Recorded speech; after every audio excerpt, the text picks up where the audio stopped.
துடித்த முகத்தில் கந்தர் முகம் நினைத்து நினைத்து துடித்த எனக்கு கிடைத்த முருகனின் அன்பு வரம்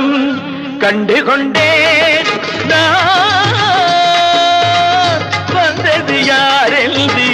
கண்டு கொண்டேன் இடையோடு கூடும் உடை கோவணங்கள் எவையும் இல்லை ஐயா